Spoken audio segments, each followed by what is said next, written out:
Hi, this is Jeff with Bee Best Bee Removal, and we've been called out to a job today in Mission Hills where the lady has a hive inside of her roof.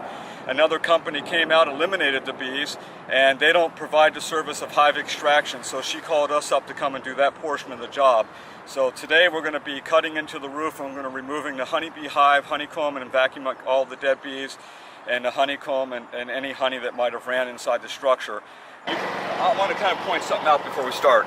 There's some epoxy foam in the edge of this roof, and you can see right here, you can kind of see, if you look, you can see how it's really dark in color, this area of this beam.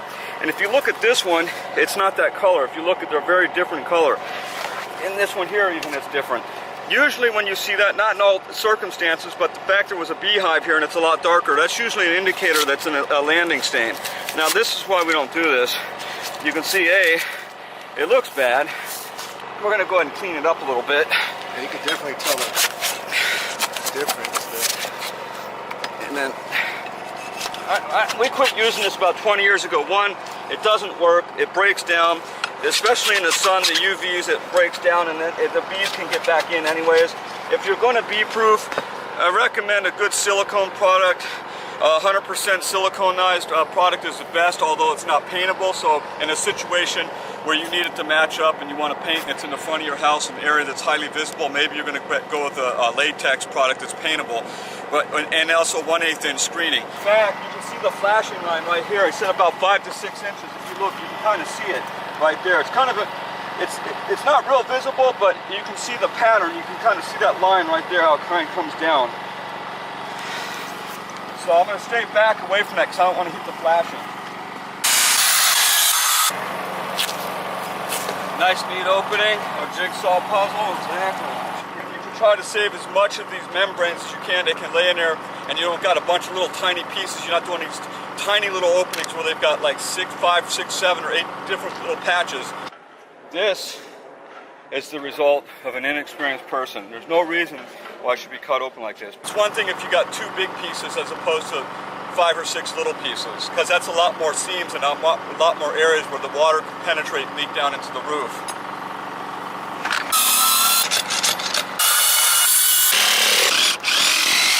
Alright, there's the hive. Remember I said it could be going from here over? Yeah. I said, or it could be on that other side. There's no way to know for certain, but there's the beehive. So we're going to have 2 openings. But you can see there was a hive in here at one time. It's good that we opened it.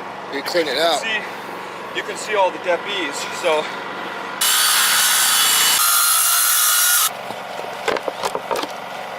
you don't want to smash the comb. I just stuck my bar in there and watch. Get the bag. Get the bag ready. See how? Get the bag ready. Get the bag ready. Put under there. Put under there, please. Rip it off. That's why. See, here's what happened. Now, if I just did small opening, this is a good example right here. I want to show you what would have happened. All this honey. Here's what would have happened. Watch. See that? That's what would have happened. That's what they did.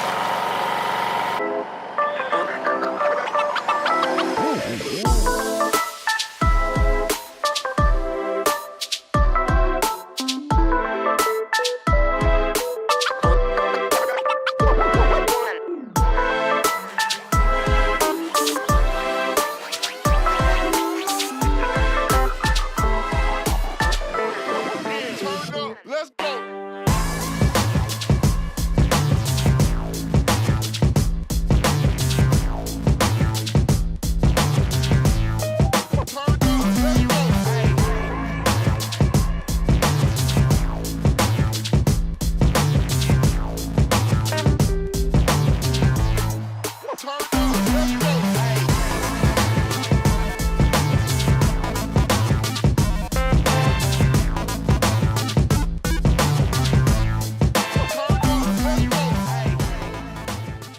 Okay, so basically what we got is a roof over an old roof drain. Right here is the plate. This is the plate for the drain.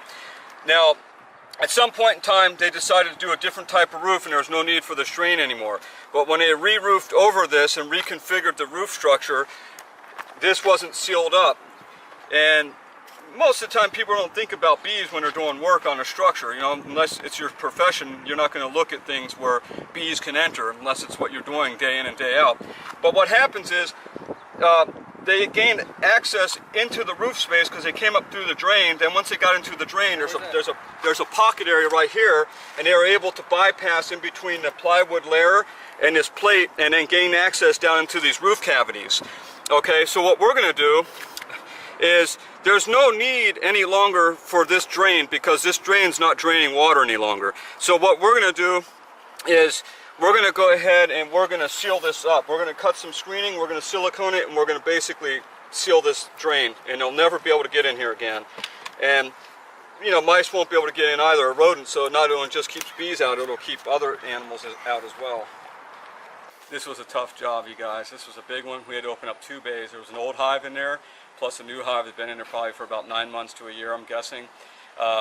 We took out probably about 45 to 55 pounds of honey and wax out of the roof cavity.